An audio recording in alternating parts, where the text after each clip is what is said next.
tidak ada kekhususan ibadah dalam bulan Rajab, baik itu sholat, zakat, puasa, umroh, haji dan sebagainya. Ya, bahkan haji tidak ada. Ya, tidak ada orang haji di bulan Rajab. Karena dari itu tidak ada amalan khusus di bulan-bulan ini. Ya, entah itu dengan istilah sholat raghaib, sholat di awal Rajab, dilaksanakan mungkin di malam hari dengan berapa rakaat, kemudian nanti membaca surat ini, membaca surat ini. Tidak pernah ditemukan dari Nabi Shallallahu Alaihi Wasallam tentang keutamaan sholat ini. Hanya dikatakan sholatnya orang-orang Palestina. Tapi bukan berarti orang-orang Palestina ketika melaksanakan sholat ini belum tentu dia bisa menjadi sebuah dalil. Karena dalil kita adalah Al-Quran dan Sunnah. Pernah tidak dilakukan di zaman Nabi Shallallahu Alaihi Wasallam? Atau pernah tidak dilakukan di zaman sahabat? Jadi ibadah itu bukan hanya berkenaan dengan kebaikan, yang penting baik. Yang dilarang bukan masalah sholatnya, cuman pengkhususan sholatnya. Inilah yang menjadi permasalahan kita. Maka tidak ada dalil yang menentukan untuk sholat semacam ini. Apalagi dengan bau-baunya, ya, mohon maaf, dengan bau-bau palsunya. Siapa melakukan ibadah ini, dia akan mendapatkan pahala sekian, 700, 800 tahun sekian. Ini biasanya memang hadis maudhu diciptakan dalam rangka untuk, ya, menyemangati manusia supaya beramal. Memang itu tujuannya hadis palsu. Tidak ada hadis palsu ya artinya dibuat jauh sama Al-Quran, enggak, tapi sengaja dibuat beramal soleh. Ini jamaah rahimakumullah. Maka tidak ada sama sekali tuntunan. Begitu juga tentang puasa. Tidak ada puasa khusus di bulan Rajab. Yang mau yang mau puasa silahkan. Ya, sebagaimana puasa-puasa yang sudah dijalankan. Yang terbiasa puasa Senin Kamis silahkan. Yang terbiasa puasa Daud silahkan.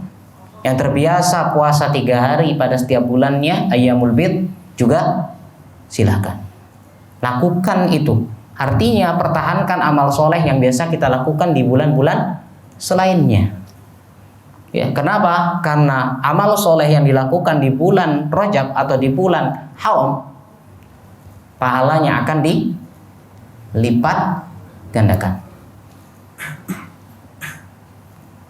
Ya, ini amalan-amalan, apalagi amalan sunnah, ya, yang biasa kita lakukan, sholat qobliyah dan ba'diyah. Ya, kalau bisa ya kencengkan, dijaga. Ini akan berlipat-lipat.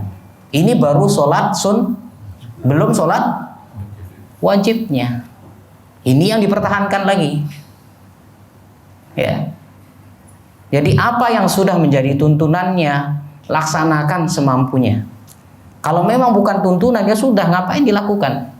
Kalaupun ada orang tetap memaksa, ya sudah, terserah saya dong. Orang mbah saya ngajari begini, kiai saya ngajari, terserah saya. Oh ya silahkan, kami tidak pernah maksa. Ya, saya tidak pernah ngasih uang Anda untuk keluar. Ya, silahkan Anda melakukan apapun, silahkan, itu hak Anda. Bahkan Allah Subhanahu Wa Taala sudah mengatakan, yang mau kafir silahkan, yang mau beriman silahkan. Karena sifat dari dakwah itu adalah sekedar menasehati. Tidak ada boleh unsur paksaan. Yang bisa memaksa hanya siapa? Penguasa. Penguasa baru berhak. Kalau kita hanya rakyat biasa, ya sudah, hanya memberitahu. Ketika tidak dilakukan, ya ketika memang itu dilaksanakan, itu berdasarkan izin Allah. Allah yang ngasih dia petunjuk. Kalau dia tidak ngikuti apa yang kita ucapkan, ya sudah, tugas kita sudah selesai. Ngapain ngambil pusing? Itu yang diurusi.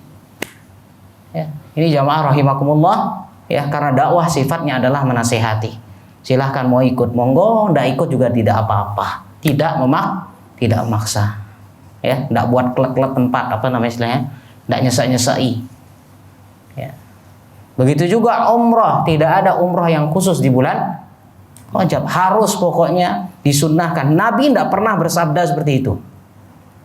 Memang ada Nabi pernah melakukan umroh dan bertepatan waktu itu adalah bulan Rajab. Bertepatan bulan Rajab waktu itu. Ya, maka dari itu jamaah rahimakumullah, bukan berarti Nabi nyuruh, tidak.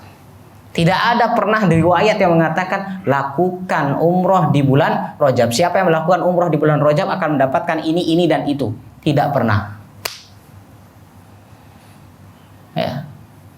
Ini jamaah rahimakumullah. Dari perlu diperhatikan baik-baik. Saat ini banyak pasti ketika bulan Rajab, nanti bulan Sya'ban, semua ya bulan Muharram akan mulai muncul berita-berita yang kita, masyarakat kita kaum muslimin masih istilahnya, mohon maaf, kadang-kadang males. Ya pokoknya yang penting baik lakukan, tidak baik tinggalkan. Urusan palsu maupun tidak nomor sekian. Yang penting itu adalah baik. Ya silahkan, itu hak Anda untuk melakukannya. Tapi ingat, urusannya adalah urusan dengan Allah Subhanahu wa ta'ala.